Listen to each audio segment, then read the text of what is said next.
Well, Hey toy fans, Aaron here, and today we're going to check out the 6-inch Black Series Han Solo, Captain of the Millennium Falcon.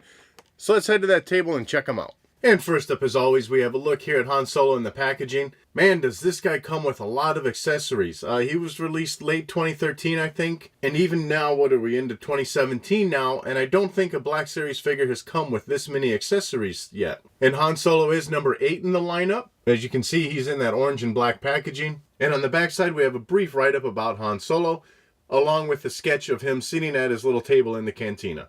Taking a look at the figure out of the packaging, and I gotta say, this is not a bad figure. The likeness to Harrison Ford and the head sculpting here it's close. Depending on the angle you're looking at the figure from, you could say, wow, that's a very good likeness, or that's not close at all. As far as the hair, it's got nice detailing in there, a nice little wash to it.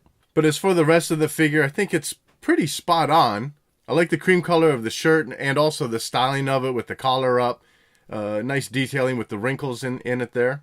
The vest is removable, which is nice. Not that I want to remove it, but it just adds another layer of texture to the figure itself. Lots of pocket detailing on the front of the vest, and also that detailing on the back side of the vest as well. As you can see, I already have Han's normal belt buckle with holster on him. That has a great wash to it. I'll cycle through the rest of the accessories later.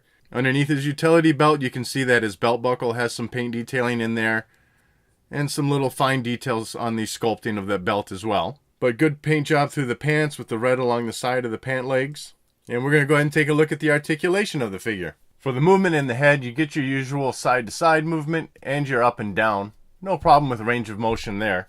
At your shoulders, mine are a little tight, but that's all you're going to get going up there. And they do rotate around in that shoulder area. At your elbow area, you do get a bend at the elbow. Very good range through there. And then also you get your pivoting around at the elbow. As for the wrist, and this is the same for both of them, you get your rotation around, and then both wrists go side to side. At the time on these figures, I don't believe any of them did the up and down movement on that right hand. At the waist area here, you got your rotation and a little bit of crunching forward and back. And then for the legs area, even with this utility belt on, since it's loose and meant to be removable, doesn't really hinder any movement there. To get your side out and forward and back on the legs. Does push down just a little bit, but not all that much. You get your rotation at the top of the thighs.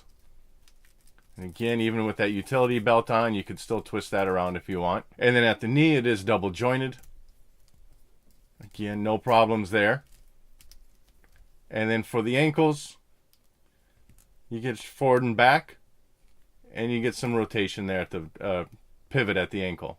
So as I mentioned, Han Solo does come with quite a few accessories. And first up, we'll take a look at the blasters, which he comes with his own blaster and a Stormtrooper version. Here we're taking a look at his blaster. Nicely detailed. I like that they have the silver on the muzzle there. A little bit of weathering on the side of the gun as well. And at the handle area here, you do get a little bit of brown paint. So pretty nice looking weapon there. And then on to the Stormtrooper blaster, which I believe did we see this released already? I can't recall if the Stormtrooper had been out yet at that point. I'm guessing that it was. But anyways, it's a plain black weapon, no weathering on it, but that's fine.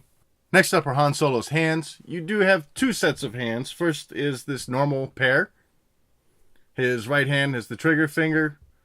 Left hand just regular opened up. And his second set have his flight gloves on there. Now his right hand seems to be the exact same molding as his hand without the gloves. His left hand has a much bigger grip and is open wider in comparison to what the plain hand is. There's his other hand there for a look. Alright, as for the utility belts that he comes with, of course a standard Han Solo belt, blaster holder here. Very nice wash to it. That just unpegs from the back here.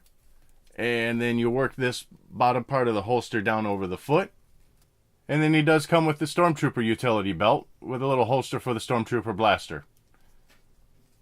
Pretty same deal here. Just strap that around and peg it in. There's a look with that on. Looks great. Nice little added accessory to the figure. Overall, like I said, it's a pretty good figure. The likeness is there in, some angles as you look at the face. And I love that you get so many accessories with it. That's lots of, different posing options that you can do. So it's just an all-around good figure. Alright, so that wraps up another toy review. Let me know your thoughts on this figure in the comment section below. And as always, thanks for watching.